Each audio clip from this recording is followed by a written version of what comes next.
And now, here's Vegas Vic. Hello and welcome to our show. In this episode, we are going to discuss strategies for Limit Texas Hold'em. Any game which is identified as limit is different from pot limit or no limit games, specifically because each betting round is limited to a set amount. In this program, we assume that you already know how to play Texas Hold'em and are therefore familiar with the betting procedures.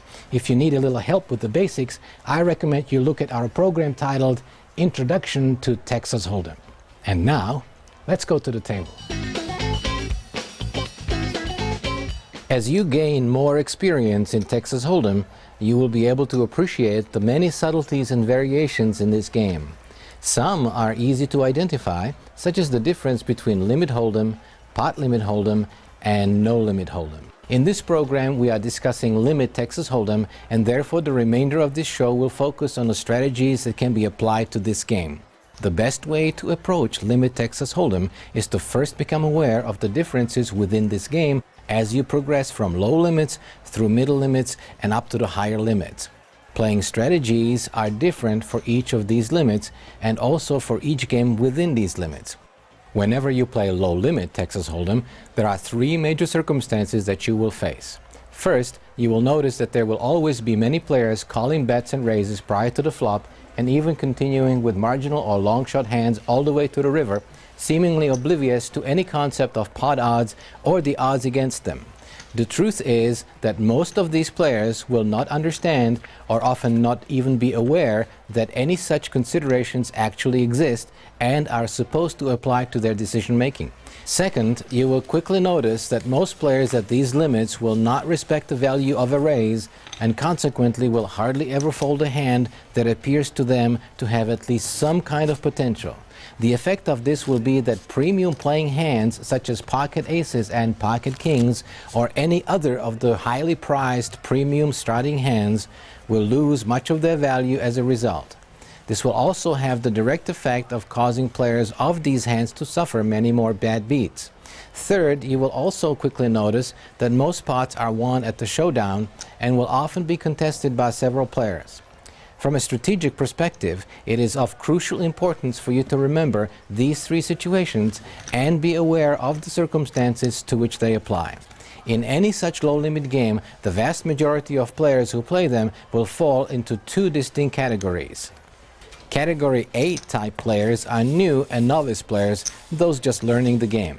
Category B type players are recreational and tourist players who are basically there to enjoy themselves and to gamble. Consequently, playing in these low-limit games means you have to play a wider range of hands and adapt more quickly to the specific circumstances of that particular game in progress. Another strategic concept often misunderstood by players of low-limit games is the straightforward approach to betting. Consequently, your best approach to such games is to simply bet your hand and bet it for all the value you can get out of it. Don't try to be deceptive and don't try to make poker moves on your opponents, such as you may have perhaps seen professional players make on TV.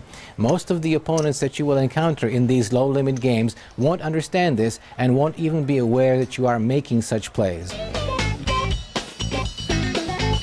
As you move up to the middle limits, you will notice that about half the players will now be more knowledgeable and as a result a little tougher to play against. However, you will also notice that about half of these players will still play in about the same way as those at the small and low limits.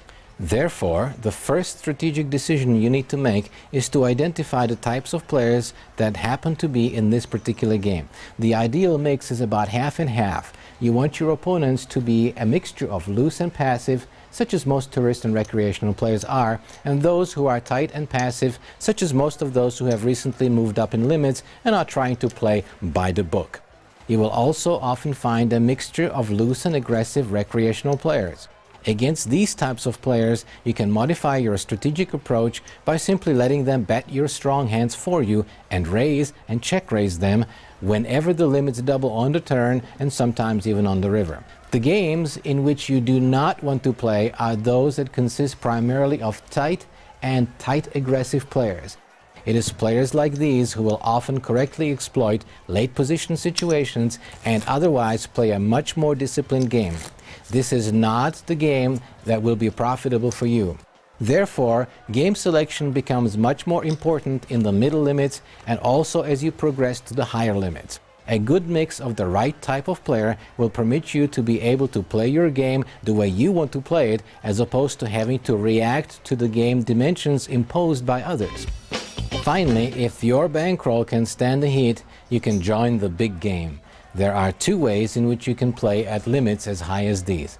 One, you happen to be very wealthy, or two, you have earned your way through the ranks and have now acquired a poker bankroll sufficient to play at these limits. That poker playing bankroll should be at least 100 times the size of the big blind.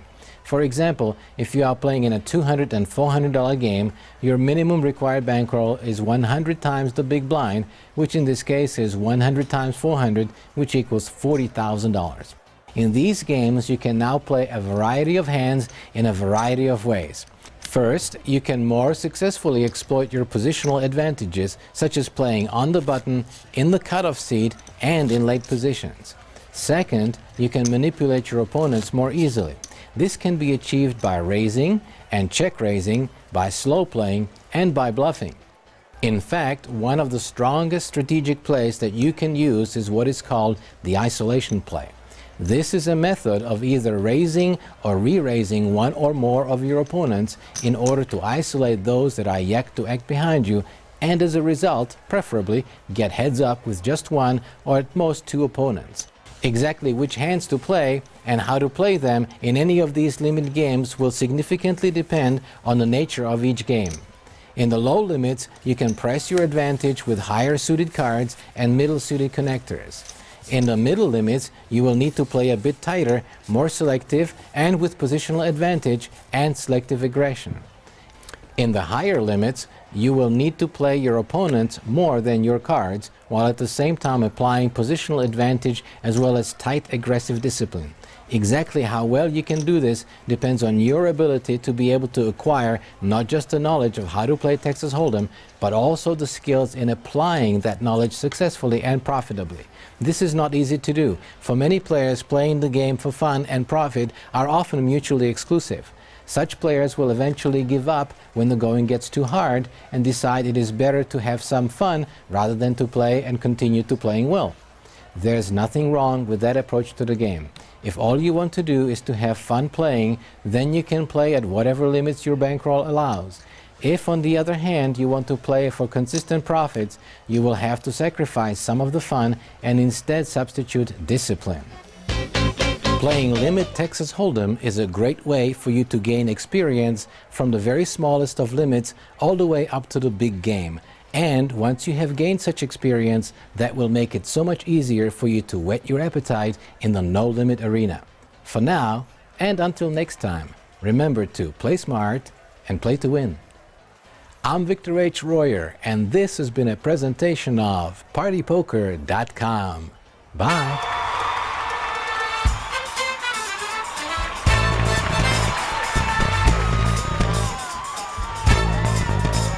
This has been a presentation of MRM Entertainment, Inc. in association with Nevada Production Studios and PartyPoker.com.